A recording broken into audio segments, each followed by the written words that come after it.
तो hey guys, welcome back to my YouTube channel. तो guys, भूल जाओ नॉर्मल हॉरर मूवीज, क्योंकि ये कहानी है एक ऐसे श्रापित गांव की जहां हर शादी मौत का सिग्नल होती है। एक एक करके 12 दुल्हन गायब हो चुकी हैं।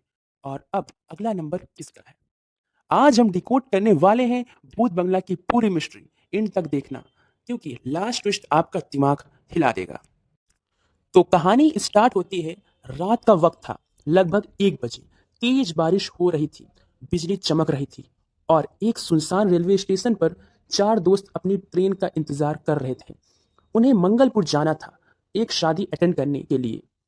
लेकिन उनकी ट्रेन इतनी लेट हो चुकी थी कि अब उन्हें भी नहीं लग रहा था कि उनकी ट्रेन अब आएगी। उनमें से एक दोस्त गुस्से में बोलता है, यार ये ट्रेन इतनी लेट क्यों है? शादी का टाइम निकला जाएगा। तभी दूसरा दोस्त धीरे से स्टेशन की के कोने की तरफ इशारा करता है, जहां एक अजीब सा बाबा बैठा होता है।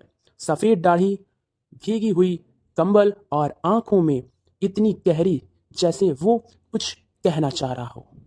वो चारों उस बाबा के पास जाते हैं और सीधा सवाल पूछते हैं, बाबा, क्या सच में मंगलपुर में शादी के बाद दुल्हन गायब हो जाती है?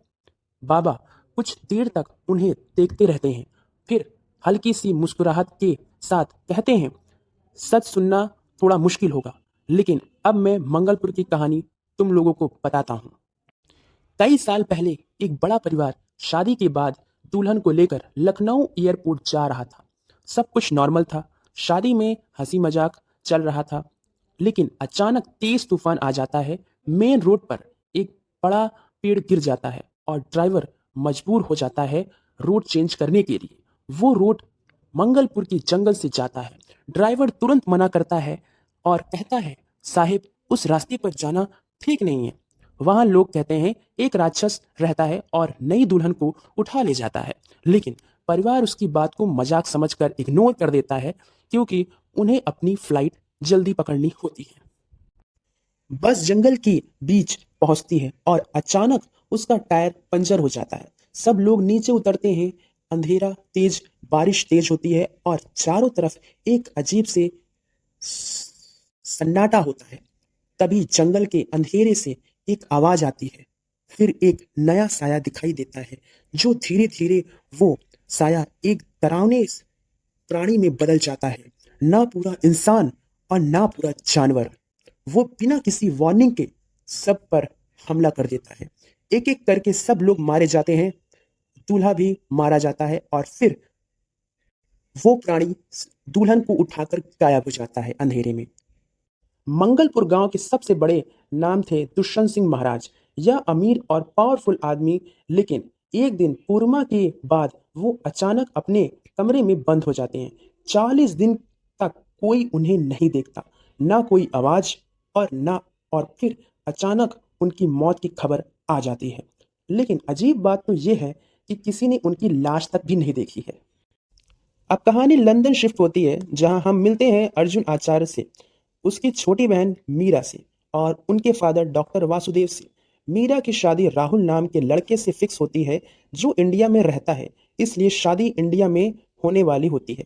तभी एक शॉकिंग सच सामने आता है कि दुष्यंत महाराज असल में मीरा के दादा थे और उनकी 500 करोड़ की प्रॉपर्टी मीरा के नाम हो गई है। और इतने में ही अर्जुन एक्साइट हो जाता है और डिसाइड करता है कि शादी उसी प्लेस में होगी। इंडिया आते वक्त ट्रेन में अर्जुन एक लड़की को गिरने से बचाता है, जिसका नाम प्रिया होता है। दोनों एक छोटी सी बात होती है और फिर अलग हो जाते हैं, लेकिन ये लड़की आगे चल के कहानी का सबसे बड़ा ट्विस्ट बनती है। अर्जुन मंगलपुर पहुंचता है और पैलेस देख उसे तुरंत फील हो जाता है कि यह जगह नॉर्मल नहीं है। बड़ा सा महल, पुरानी दीवारें, टूटा हुआ स्ट्रक्चर और हवा में एक अजीब सा डर। लोग कहते हैं कि इस महल में भूत रहता है। तीनों गार्ड्स रात को रुकने आए थे। दो पागल हो गए, एक खुद से मर जाता है। लेकिन अर्जुन इन सब बातों को इग्नोर कर देता है और वो यहीं पे रुकने का डिसीजन ले लेता है। तभी शांताराम अर्जुन को वादुसुर के बारे में बताते हैं, एक ऐसा असुर जो सिर्फ दुल्हन की बलि लेता है। उनका जन्म उसका जन्म अंधकार से हुआ था और उसने शिव जी से वरदान लिया था कि वो अमर रहेगा और सिर्फ उसका वंशज ही उसे खत्म कर सकता है। तब से मंगलपुर श्रापित हो गया था। शादी की तैयारियां शुरू होती हैं। जगदीश नाम का वेडिंग प्लानर आता है, बाली नाम का इलेक्ट्रीशियन और रागनी नाम की कुक भी टीम में होती है। सब कुछ नॉर्मल लगता है, लेकिन रात होते ही अजीब सी घटनाएं शुरू हो जाती हैं। बाली को महसूस होता है कि कोई उसका पैर खींच रहा है। अंधेरे में चमगादड़ जैसा प्राणी दिखता है और फिर उस पर हमला होता है। और इसके बाद जब सभी टीम्स आ जाती हैं, शादी की तैयारियां शुरू हो जाती हैं, तभी एक इंसिडेंट में अर्जुन को इतना स्ट्रांग झटका लगता है कि उसकी हार्ट बीट रुक जाती है। सब लोग पैनिक हो जाते हैं। तभी प्रिया की एंट्री होती है और वो उसे सीपीआर देकर वापस जिंदा कर देती है। लेकिन इस बार अर्जुन नॉर्मल नहीं था, अब वो आत्माओं को देखने लगता है। अर्जुन और प्रिया उसके बाद जंगल जाते हैं, जहां उन्हें वधूसुर का दबा हुआ मंदिर मिलता है। अचानक दिन के टाइम अंधेरा छा जाता है और आसमान में चमगादड़ उड़ने लगते हैं। तब अर्जुन सामने देखता है वधूसुर को, जो बिल्कुल उसकी तरह दिखता है। और ये देखने के बाद अर्जुन बहुत ही ज्यादा शॉक हो जाता है, क्योंकि वो वधूसुर सेम उसकी तरह ही दिखता है। फिर आखिर अर्जुन और प्रिया वहां से भाग निकलते हैं। अर्जुन अपने पिता वासुदेव को कॉल करता है, जो गुस्से में कहते हैं कि मंगलपुर श्रापित है। इससे साफ था कि वासुदेव मंगलपुर के बारे में सब जानते हैं, लेकिन तब तक देर हो चुकी होती है।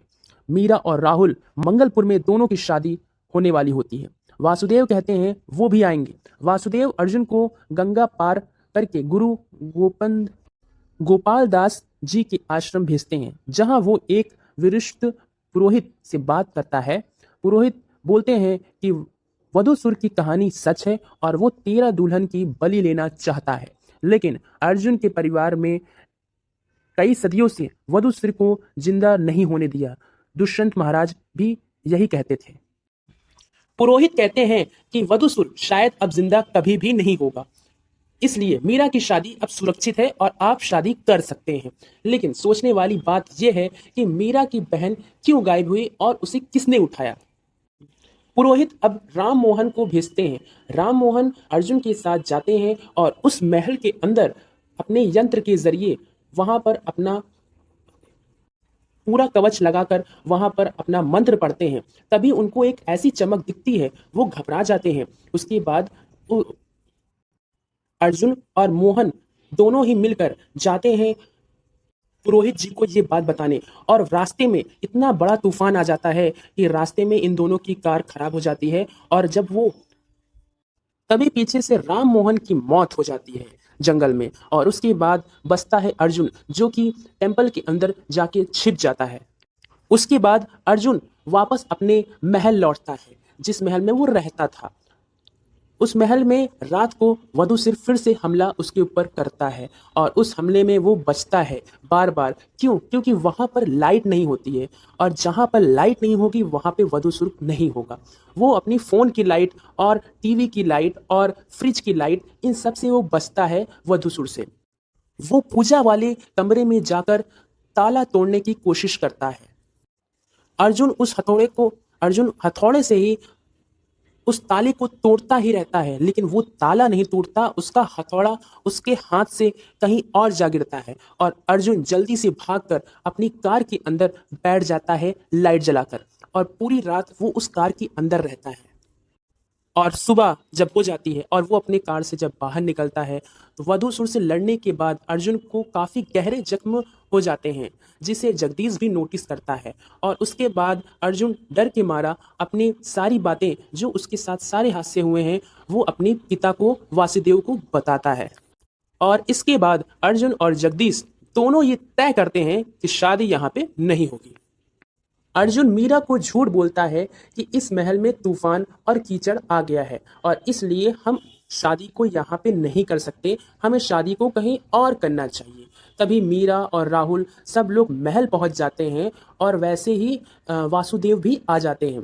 पर इस वजह से कि वो सारी बातें वो बता नहीं सकते थे राहुल और मीरा को, क्योंकि उन सबको भी पता चल जाता कि यहाँ पर कोई भूत है। और इसलिए राहुल और मीरा दोनों ही पूरे पैलेस को देखते हैं और पूरा पैलेस बिल्कुल ही सही दिख रहा होता है। तभी राहुल और मीरा ये दोनों डिसाइड करते हैं कि वो अपनी शादी यहीं पर ही करेंगे। अर्जुन और वासुदेव पुरोहित से मिलते हैं। पुरोहित कहते हैं कि वधूसुर अब नहीं जग सकता है, लेकिन कोशिश हो रही है कि मीरा को दिन में गंगा पार करा के उनकी शादी को किया जाए। तभी अर्जुन पूजा का रूम खोलता है। तब पुरोहित को पता चलता है कि 12 दुल्हन की बलि हो चुकी है, अब मीरा की बारी है। और उसके बाद हमें पता चलता है कि दुष्यंत महाराज जो मर चुके थे, उन्होंने काली को घर दिया था। काली उनके साथ रहने वाला कोई आदमी था। अर्जुन काल काली से ताला मांगता है, लेकिन वो मना कर देता है। दोनों के बीच हाथापाई होती है और अर्जुन काली का पैर तोड़ देता है। तभी कोई अर्जुन के ऊपर गोली चला देता है और वासुदेव घबरा जाते हैं कि ये गोली आखिर किसने चलाई है।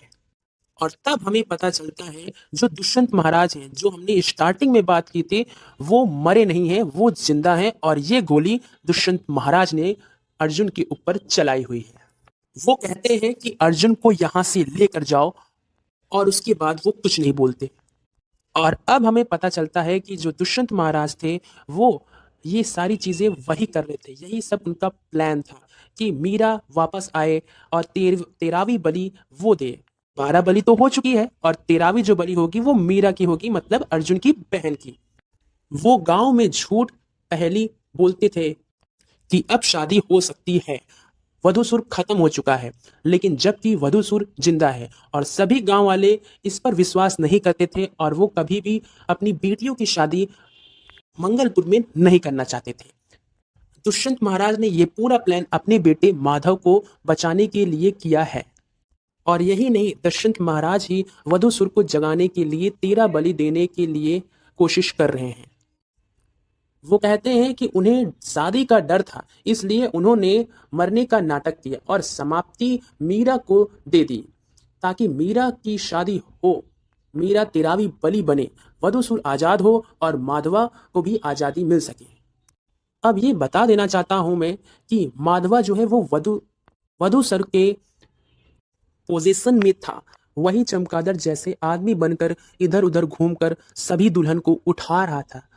उसके बाद प्लान ये बनता है कि जो शादी है मीरा की, वो दिन में की जाएगी। सूरज ढलने से पहले हम लोग गंगा पार करा देंगे और उसकी शादी करा देंगे। तब माधवा कुछ भी नहीं कर पाएगा। लेकिन उसके बाद जोशी कहते हैं जो शादी का मुहूर्त है वो 8:20 पे है, तो इसलिए शादी तो हमें रात को 8:20 पे ही करना होगा। और इसीलिए अर्जुन बहुत ही ज़्यादा गुस्सा हो जाता है और उसे कहता है कि जोशी की बात में मानता नहीं और 8:20 पे शादी करना तो बेवकूफ़ी है, क्योंकि रात को वधूसुर आ सकता है और किसी भी समय वो मीरा को दुल्हन के रूप में उठा लेगा और 13वीं बलि वो चढ़ा देगा और उसके बाद वो वापस जिंदा हो जाएगा। लेकिन सब लोग अर्जुन की बात नहीं मानते हैं और कहते हैं कि शादी तो आज यहीं पर ही होगी। इसलिए फिर अर्जुन भी कहता है ठीक है, शादी तो यहाँ पे होगी, लेकिन अब हम लोग यहाँ पे जनरेटर में तेल भरते हैं और जनरेटर में तेल भरकर यहाँ पे चारों तरफ दिए, लाइट और पूरी तरीके से लाइट मतलब जला दी जाती है ताकि वधूसुर यहाँ पर रात को ना आ पाए और मीरा को ना उठा पाए रात को दुल्हन के रूप में। उसके बाद अर्जुन मीरा को रोशनी में रखता है, लेकिन मीरा अंधेरे में वापस चली जाती है, तो इसलिए वधूसुर वहां पर आता है और मीरा को उठाकर ले जाता है। तभी अर्जुन जो है वो बहुत ही ज्यादा घबरा जाता है और वो मीरा को ढूंढता है, लेकिन मीरा नहीं मिलती है। उसके बाद अर्जुन को वो 12 दुल्हन की आत्माएं दिखती हैं जो उसे रास्ता दिखाती हैं कि वो वधूसुर मीरा को लेकर कहाँ गया है।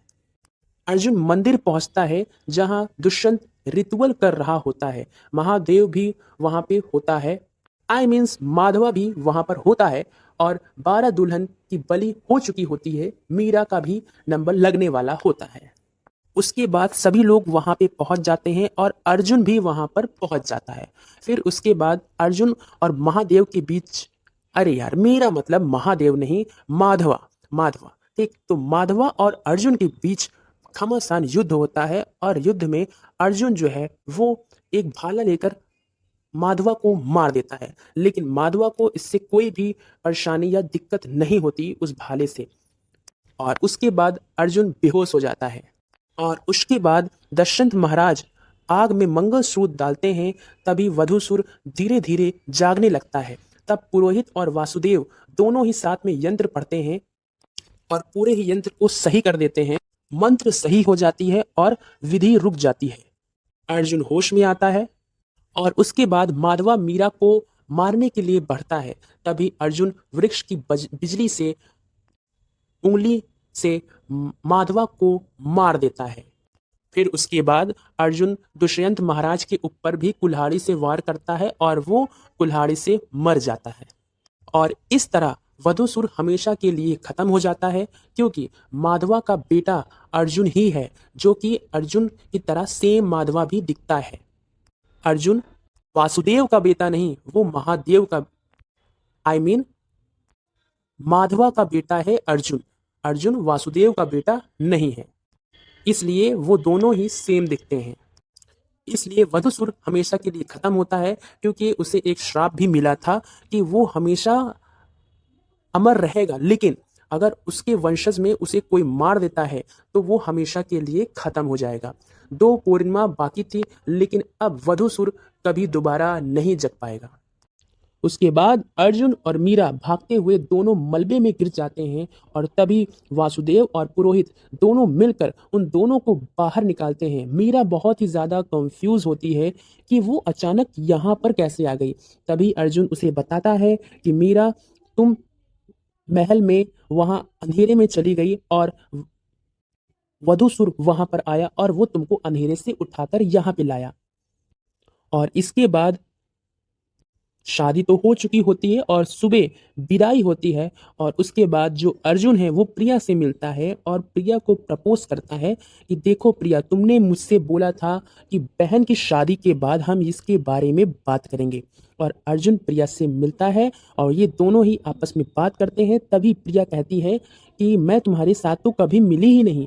और तब अर्जुन अपना कैमरा खोलता है जिसमें उसने सब कुछ रिकॉर्ड किया था कि वो प्रिया के साथ कहाँ कहाँ घूमा है।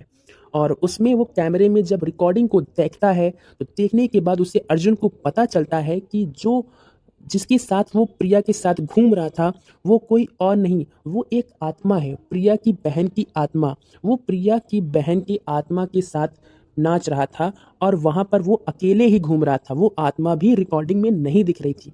तब उसे पता चलता है कि प्रिया की बहन ही उसके साथ अभी तक थी। और फिर प्रिया भी बताती है कि मेरी शादी हो चुकी है कब की, और ये प्रपोजल मैं एक्सेप्ट नहीं कर सकती हूँ। और इसके बाद अब स्टोरी वापस प्रेजेंट टाइमलाइन में आती है, रेलवे स्टेशन पर, जहाँ पर कहानी स्टार्ट हुई थी। वहाँ पर 4 लोग एक बाबा से पूरी कहानी सुन रहे होते हैं। जो कि चारों दोस्त थे, वो पूरी कहानी उनसे बाबा से सुन रहे होते हैं। बाबा बताते हैं कि अर्जुन कभी भी मंगलपुर छोड़कर नहीं गया और उसे आत्माएं इसलिए दिखती थी क्योंकि वो एक बार मर कर वापस जिंदा हुआ था। तुम लोगों को याद होगा कि जब वो अर्जुन बिजली के झटके से वापस गिरा था, तब प्रिया ने उसको सीपीआर दिया था। इसका मतलब ये है कि अर्जुन की मौत तो उसी समय हो चुकी थी। फिर सबसे बड़ा ट्विस्ट रिवील होता है, वो बाबा कोई और नहीं बल्कि अर्जुन खुद होता है। ये पूरी कहानी सुना रहा होता है। यहीं पर फिल्म खत्म होती है। तो तुम सब लोगों का पहला क्वेश्चन ये होगा कि अब मंगलपुर में क्या शादी हो पाएगी? तो हाँ भाई, अब मंगलपुर में शादी हो पाएगी, क्योंकि वधूसुर तो खत्म हो चुका है और शादी अब बिल्कुल हो सकती है वहां पर। तो गाइस, तुम लोग को भूत मंगला की कहानी कैसी लगी? प्लीज कमेंट करो और लाइक करो और सब्सक्राइब कर दो चैनल को, ताकि आने वाले टाइम पे हम लोग और भी मूवीज की स्टोरी इसी चैनल पर देख सकें। Thanks for watching guys.